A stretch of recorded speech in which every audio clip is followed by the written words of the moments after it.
আমাদের নতুন যাত্রা শুরু হবে। শক্তিশালী গণতান্ত্রিক প্রতিষ্ঠান নির্মিত হবে, সাংবিধানিক প্রতিষ্ঠানগুলো নির্মিত হবে, রাষ্ট্রের সকল ক্ষেত্রে ভারসাম্য প্রতিষ্ঠা হবে, রাষ্ট্রের সকল অঙ্গ কোনো অঙ্গ আরেকটি অঙ্গের উপরে কর্তৃত্ব প্রদর্শন করতে পারবে না। সাংবিধানিক সীমারেখার মধ্য থেকে সমস্ত অঙ্গ সাংবিধানিক ভারসাম্যতা রক্ষা করে একটি কার্যকর গণতান্ত্রিক রাষ্ট্র বিনির্মাণ করা হবে এবং হবে ইনশাআল্লাহ। সেই দিনের আশায় আমরা আছি। সামনের দিকে আমাদের অনেক কাজ, এগুলো কেবল যাত্রা শুরু। সবাই জুলাই সনদ স্বাক্ষর করেছে, যারা দুই একজন স্বাক্ষর করেন নাই আশা করি তারাও ভবিষ্যতে স্বাক্ষর করবেন, সেই এটা উন্মুক্ত রাখা আছে। আমি এই অন্তর্বর্তীকালীন সরকারের মাননীয় প্রধান উপদেষ্টা এবং জাতীয় ঐক্যমত্য কমিশনের সকল সদস্যবৃন্দ এবং অন্যান্য সকল জাতীয় নেতৃবৃন্দ যারা দীর্ঘ আলাপ আলোচনায় অংশ নিয়েছেন তাদের সকলের প্রতি কৃতজ্ঞতা জানাই, অভিনন্দন জানাই।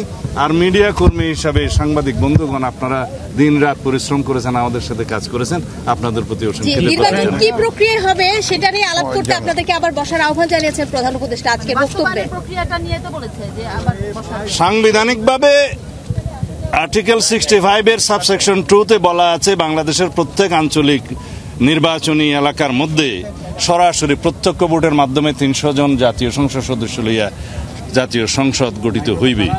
3-এর মধ্যে আছে হলো যারা মহিলা মানে নারী সদস্য থাকবে।